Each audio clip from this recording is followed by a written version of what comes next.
Naquela noite, Ricardo, um jovem curioso e despreocupado, decidiu seguir o caminho mais curto para voltar à sua casa após uma reunião com amigos. Ele conhecia bem o vilarejo e nunca acreditou nas histórias que os mais velhos contavam sobre o morro. Para ele, tudo não passava de lendas, algo criado para afastar os jovens de lugares aparentemente inofensivos.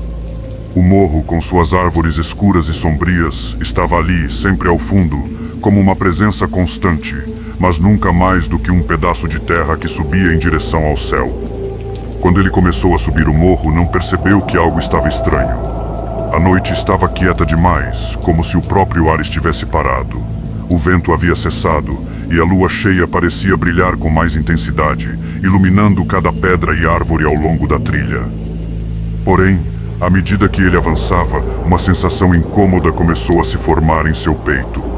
Algo observava, algo que não conseguia ver, mas que podia sentir com uma intensidade crescente. Então veio a primeira voz: ajuda! Ricardo parou por um momento olhando ao redor, mas não viu ninguém. O morro estava deserto, tão quieto que o som dos próprios passos parecia abafado. Ele ignorou o chamado, pensando que fosse o vento ou uma ilusão da sua mente cansada, e continuou sua caminhada. Mas a voz voltou, mais perto desta vez. Ajuda! A sensação de frio ficou ainda mais intensa. Aquele era um lugar que ele nunca imaginara ser capaz de provocar tanto medo.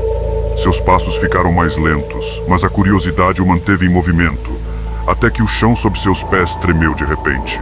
O morro, que antes parecia inofensivo, agora parecia vivo, pulsando como se estivesse prestes a engoli-lo. Foi nesse momento que ele viu. Uma figura imponente surgiu diante dele, emergindo das sombras como um espectro. O homem, ou o que quer que fosse, usava um longo hábito negro que arrastava no chão e um chapéu de abas largas que cobria seu rosto. Sua silhueta era alta, tão alta que parecia não ter fim. Ricardo tentou gritar, mas suas palavras foram tomadas pela ansiedade, engolidas pela sensação de que algo terrível estava prestes a acontecer. O homem não se moveu, mas sua presença era sufocante. O padre do morro, como as pessoas haviam começado a chamá-lo, não dizia uma palavra. Ele se aproximou lentamente, mas a sensação de ser puxado para ele não vinha de seu movimento físico. Era algo mais profundo, algo que não podia ser explicado. O padre do morro estendeu a mão, e o chão diante de Ricardo se abriu, uma fissura negra e infinita engolindo a estrada à sua frente. A terra parecia se dobrar e se distorcer, e antes que pudesse reagir, Ricardo foi puxado para o abismo. Enquanto caía, o som de sua queda era abafado, e ele sentiu que não estava mais sozinho. Outras vozes, outras presenças os acompanhavam na escuridão. Cada grito era uma memória perdida, cada murmúrio era uma alma aprisionada.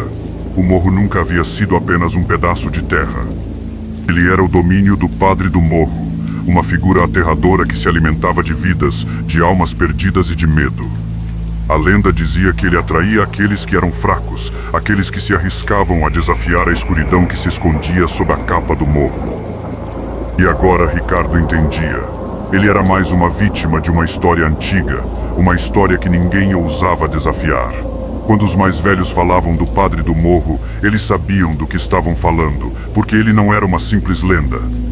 Ele era uma presença viva, uma força que aguardava pacientemente pelo próximo incauto a cruzar o limite da terra que ele governava.